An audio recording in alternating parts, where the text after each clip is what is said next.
Welcome to Shanghai Disneyland. Located in Pudong, roughly 30 minutes drive outside of the center of Shanghai, this park opened in 2016, remaining Disney's newest theme park, and possibly the most elusive. That's because since its opening, China has been notoriously difficult to visit for most people. But recently, China has made it easier and more straightforward to visit for many people around the world, and I bet a lot of those people are wondering, hey, what's in that Disneyland in Shanghai? Should I go? Is it for me? Are the rides any good? Well, that's what we're here to talk about today, so join us as we jump into the park and explore all the attractions that Shanghai Disneyland has to offer. After scanning your ticket and entering the park, you're greeted by the familiar sight of a train station. But looking closer, you'll find that nothing about this is familiar in the slightest. Firstly, that train station is fake.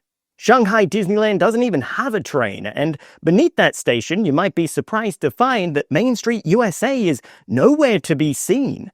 Instead, taking its place is Mickey Avenue, the entrance land of the park. Replacing the street of Old Town Americana is whimsical realizations of the residences of the many towns that would occupy the world of Mickey Mouse.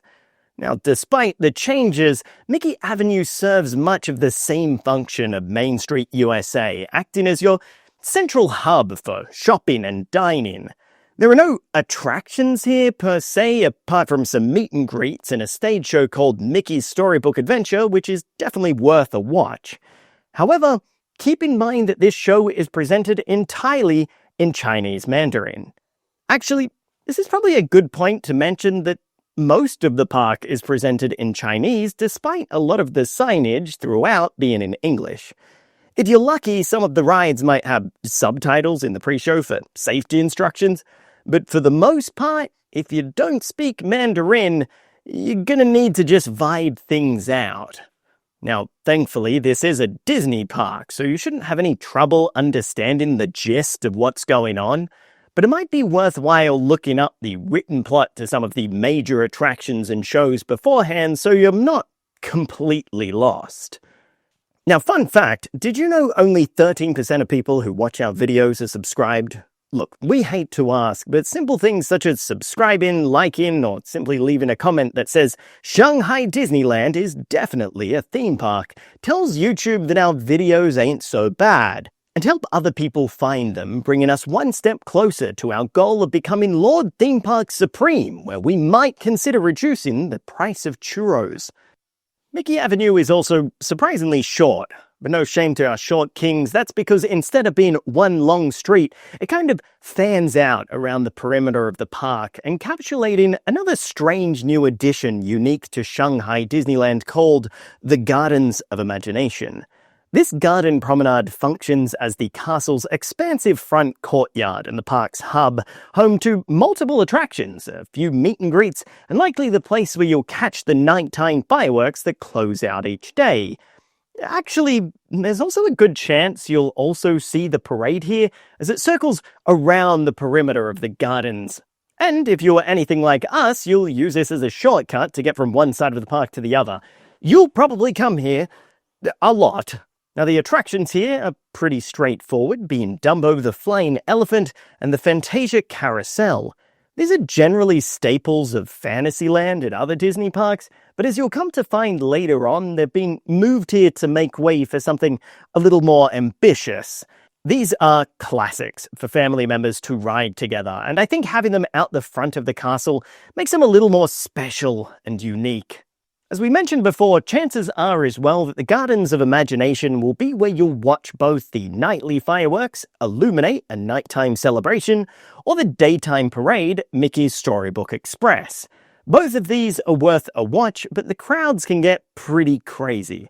I highly recommend either get into a position early, or you can head over to these toilets where there is a tiny little viewing area away from the crowds with near unobstructed views.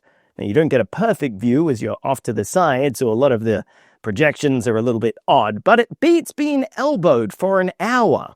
And hey, for the parade, you can even stand on the planters to get a bird's eye view of the show, because apparently that's allowed here. Well, at least we didn't get in trouble for it. Now, there are multiple ways to approach the park from here, and all of them are kind of right. You can storm northwards through the castle to Fantasyland, head east over to Adventure Isle and Treasure Cove, or head west to one of the largest lanes in the park, Tomorrowland, which is what we did. First off, this land is stunning, especially at night. It's built over 2 levels and weaves its attractions all throughout. Disney really went all out here, and it shows. But looks aren't everything, and thankfully, it's also chock full of attractions. But oh no, I've been infected with business. Thank goodness I have today's sponsor, Odoo. Odoo is an all-in-one management software that helps business owners with invoicing, accounting, project management, inventory, website creation, and more. Essentially, if you have or are wanting to start a business, Odoo is here to help. Those who have business need website, and Odoo can get you started with that in 4 simple steps, meaning in literally seconds you'll have the core structure of your website ready for the fun part, customization. And even that customization has been made easy to tackle, as no technical skills are required thanks to Odoo's intuitive drag-and-drop system, allowing you to easily customize everything from text to colors to images and more. Best of all, Odoo allows you to create your website for free with a limited free app, including unlimited hosting and support. You also get a free custom domain for 1 year, and you can access all the applications starting from just $34.40 Australian dollars a month. Check it out using the link in the description, and thank you again to Odoo for sponsoring this video. And now I have to go see my doctor to be cured from business and get back to Tomorrowland. I'll be back. The first ride you're likely to spot as you make your way into the land is the ambitiously named Jetpacks, a somewhat thrilling spinning flat ride. The experience is very similar to Dumbo or the Astro Orbiter, where it spins around and you can change the height. It looks fun, but often has a wait upwards of 40 minutes that just isn't worth the short experience. Now, just downstairs from Jetpacks is Buzz Lightyear Planet Rescue, a slow-moving shooting gallery dark ride. Once you're boarded, you're tasked with shooting at targets with the objective of scoring the most points. Different shaped targets provide different points and can sometimes affect the environment a little bit, which is good fun. Now, I always enjoy this style of attraction. They almost never have a long wait, and this version is modernized and exclusive to Shanghai. You can get competitive with the other members of your party or just try to beat your own high score. Now, I think if you've looked at the visuals, you all know what ride is coming, but Tomorrowland still has a few smaller attractions tucked away. There's Space Chat with Stitch, an interactive digital character show that is presented entirely in Chinese, so chances are, based on our audience analytics, you're probably giving this one a miss. TRON Real, which is basically just a fancy Chevrolet showroom, and the newly opened Pixar Adventurous Journey. Now, this is open since we visited, so we haven't had a chance to experience it ourselves, but essentially it appears to be a walkthrough that takes you through various photo opportunities from Pixar movies. This makes a ton of sense for Shanghai, as the locals love taking pictures within this park, and apparently some prefer it over riding the rides. Hell, whenever we visited Zootopia, it was chock full of people just taking pictures, so this addition makes sense, but might be a miss for others. But of course, the real highlight of Tomorrowland is TRON Lightcycle Power Run, a launched indoor-outdoor roller coaster that soars you over the land and through the world of Tron. This is one of those classic Disney rides where it's not trying to do anything crazy and is just aiming to be fun. There are no inversions or intense elements, so I feel most people will be able to comfortably enjoy this coaster, but you know your limits better than I do, and always trust your own judgment. This coaster can get some pretty crazy waits, considering it's one of the stars of the park, but they generally die down a bit during the night as it gets closer to the fireworks. Speaking of which, definitely give this a go at night if you can. It's easy to see why with this spectacular lighting. From here, we go from one of the park's most ambitious lands to Toy Story Land. And I'll let you be the judge of what that means. Aside from one other, this is one of the smallest lands in the park. Inside you'll find Woody's Roundup, a spinny whip-style flat ride, Slinky Dog Spin, another spinning flat ride, and Rex's Racer, which, fun fact, is technically a roller coaster. Having done each of these, I think they're worth the experience if the line is under 20 minutes, but beyond that, the payoff just isn't worth the wait. Now, I think this area is charming, but it just feels out of place against the ambitious scale of the rest of Shanghai Disneyland, especially with it being an expansion to the park that actually came after opening. Now, speaking of scale, around the corner you'll find Fantasyland, which is enormous. This land contains the park's iconic castle, a couple of shops, a few restaurants, and a lot of attractions. There is a bunch to get through, so strap in. Starting with the dark rides, you've got Peter Pan's Flight, a classic slow-moving suspended attraction where you board a flying boat and soar over scenes from Peter Pan. While this installation is a more modern version of the attraction, this ride still doesn't do anything crazy technology ride. But it's a fun experience, albeit a bit short. I'd personally give it a miss if it starts approaching an hour wait time. The Many Adventures of Winnie the Pooh is another slow-moving dark ride located just around the corner. It's a quaint journey through a variety of different Pooh Bear stories, all mixed together to form an enjoyable experience. Now, I do find this ride to be very cute, though this is a very similar version to what you can find at Hong Kong Disneyland and the Magic Kingdom, which are all weaker than the high-tech trackless version that they have at Tokyo Disney. If you've already done this at another park, you probably don't need to do it again here. If you're looking for something a little more thrilling, though, Honey Pot Spin is located nearby, which takes the place of Disney's iconic Spinning Teacups attraction. If you're looking for something even more thrilling, again, you can jump on Seven Dwarfs Mine Train, Fantasyland's resident roller coaster. Now, compared to TRON, this is basically nothing, but it's a great first coaster for families or those who want the coaster experience without being tossed around. Again, though, this is a copy and paste from the Magic Kingdom, so it may not be the highest thing on your priority list. Eagle-eyed viewers may have noticed that Shanghai Disneyland does indeed have a castle. It may be a little difficult to notice because of its size, but I promise you, it's there. Now, jokes aside, this structure is massive. You can even go right inside where you'll find Once Upon a Time Adventure, a rather bizarre walkthrough attraction which vaguely steps you through the story of Snow White. This was admittedly a bit of a miss for us, but it's cool to explore a castle if you're willing to brave a bunch of stairs. Likewise, there is a little courtyard that you can visit right up in the structure. But you can't see out over the park, which makes us wonder why this is even here. Still, cool to be that high up in a castle. I've never done that before. Now, when Disney first unveiled Shanghai Disneyland, they made a big deal about Voyage to the Crystal Grotto, because it was the first ride ever to go through a castle in a Disney park. Now, this ride is kind of like the Jungle Cruise where you board a boat, but instead of exploring the jungle, you're instead visiting different scenes from iconic Disney films. It incorporates water and music and is a ton of fun. But the payoff where you enter the castle is a little underwhelming. You kind of just enter a cave where a big crystal does some lighting effects, and then you leave. You can't even see the castle or inside the castle when this happens. Not sure why this was hyped up so much, but the rest of the attraction is unique enough to be worth the experience. Elsewhere in Fantasyland, you'll find the Alice in Wonderland maze, which is a strange reminder that the Tim Burton Alice in Wonderland franchise once existed, and Frozen, a sing-along celebration. This is more of a show and is presented entirely in Chinese, so chances are again that if you're watching this video, you probably won't be watching that show. Around the corner from Fantasyland is Zootopia, the newest addition to Shanghai Disneyland and arguably one of the more visually engaging lands around the park.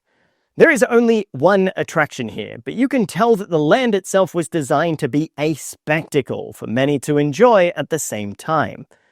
The ride's main attraction is Zootopia Hot Pursuit, a trackless dark ride which takes you on a journey through the city, combining clever practical effects alongside high-tech screens and projections. I'm not a huge fan of Zootopia, but I had a lot of fun with this ride. It's pretty long, around 5 minutes, really well paced, and keeps the energy going throughout. Whilst again, the ride is presented entirely in Chinese, there are a ton of visual gags which I found stupidly funny, with many of these starting all the way back in the queue, which is a feast for the eyes. Just don't stop to get a picture of Clawhauser because you will be yelled at.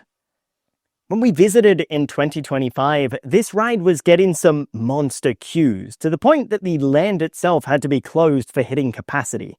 If you want to experience Zootopia, I highly recommend heading to this first thing in the morning, especially if you have early entry. Otherwise, chances are you're going to have to suck up a premiere pass or jump in line right before the park closes, where you'll likely miss the fireworks.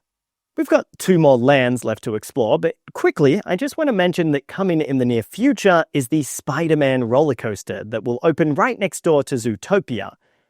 From what we know, this will be a fast-paced multi-launch attraction, but everything else is still up in the air, so keep an eye for more information as construction continues.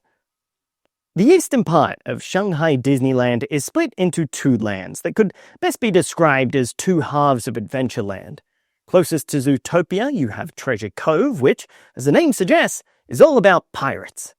Funnily enough, despite being a massive land, there is really only one major ride here. Now, Shanghai Disneyland says that there are 4 here, but 2 are just play areas named Shipwreck Shore and Siren's Revenge, and another of those is the Explorer Canoes, which, admittedly, is a nice little journey through the lagoon that makes up the cove. But none of those compare to Pirates of the Caribbean Battle for the Sunken Treasure. This ride is bonkers.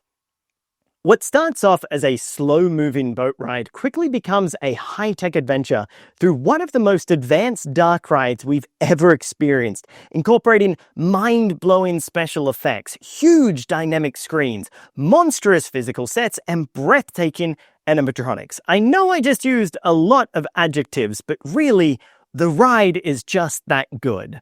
We probably rode this more than anything else in the park, not only because we really enjoyed it, but because the wait times were honestly never that long. The ride eats people, and it's not uncommon to see it at only 20 minutes wait time in the busiest parts of the day. If there was one ride that you had to do whilst at Shanghai Disneyland, make it this one. Now, before we close out the land, I would like to mention that there is also a show in Treasure Cove called Eye of the Storm Captain Jack's Stunt Spectacular, which is apparently also spectacular, but it was closed for refurbishment when we were there, which means sadly we missed it. However, from the clips I've seen, I definitely wouldn't miss this one either. Last but not least, we come to the final land of Shanghai Disneyland, known as Adventure Isles. This land is themed around, you guessed it, adventure. Interestingly, almost all of the land's attractions are situated either on or within this mountain. One of the more obvious inhabitants is Roaring Rapids, a pretty long river rapids ride that contains a giant crocodile animatronic hidden within. Now, I didn't see this because I was trying to get a shot and it kind of whizzed past me, leaving me with a terrible video, but this is a good rapids ride, but honestly, it's a hard task to make any rapids outstanding, so don't expect this to be crazy good just because it's in a Disney park. I mean, it's good, but crazy good. Yeah, come on, forget about it. Still, it's definitely welcome when it gets hotter, and trust me, Shanghai Disneyland can get hot, and also cold. So come prepared, depending on when you visit. Then you've got the various camps and trails peppered all throughout the mountain. Some of these, like the Junior Explorers Camp and Vista Trail, are merely self-directed walkthroughs where you can get some neat views of the park and have a stroll around a much quieter part of Shanghai Disneyland. The challenge trails, though, are a different beast. Prepare to be strapped into a harness to experience the only free high ropes course in any Disney park around the world. And I say free because someone's going to get very particular about that statement in the comments, I guarantee it. This was a bit of a guilty pleasure for us because despite getting some incredible views in the higher parts of the course, it's also a really engaging experience. There were some challenges here which honestly had us gobsmacked, where you needed to leap across tight gaps or precariously balance on thin, wobbly obstacles. It's also expertly designed in the way that you don't have to commit to any of the challenges, with easy-to-access bypasses at every stop. You do need to have decent mobility to get through these, but nothing is so advanced that you risk getting stuck or injured. This is a family theme park after all. Which brings us to our lucky last attraction of the park, Soaring Over the Horizon. Soaring is a mild flying theater-style attraction which, as the name suggests, has you soaring high above famous locations around the world. I wouldn't really define this as thrilling, but there is certainly a height element to it that some can find unsettling. If you haven't done soaring anywhere else, firstly, where have you been for the last 10 years? You need to try this. The visuals are gorgeous and the soundtrack is an earworm, but considering now that the majority of Disney resorts have soaring, you might find yourself being a bit whelmed by this one. It's still a lot of fun, but it's not the most unique experience. But that officially concludes our tour of Shanghai Disneyland. Honestly, if you have the opportunity to visit, Shanghai Disneyland is a spectacular park that is worth every penny. It takes the classic Disney formula you know and really flips it on its head. And whilst that can be a bit strange at first, you learn to really appreciate what it has to offer and how unique it is amongst the other parks. But over to you. Is this a park that you want to visit? And if you have visited, what was your favorite attraction? For ReviewTyme, I'm Dom. Thanks for watching.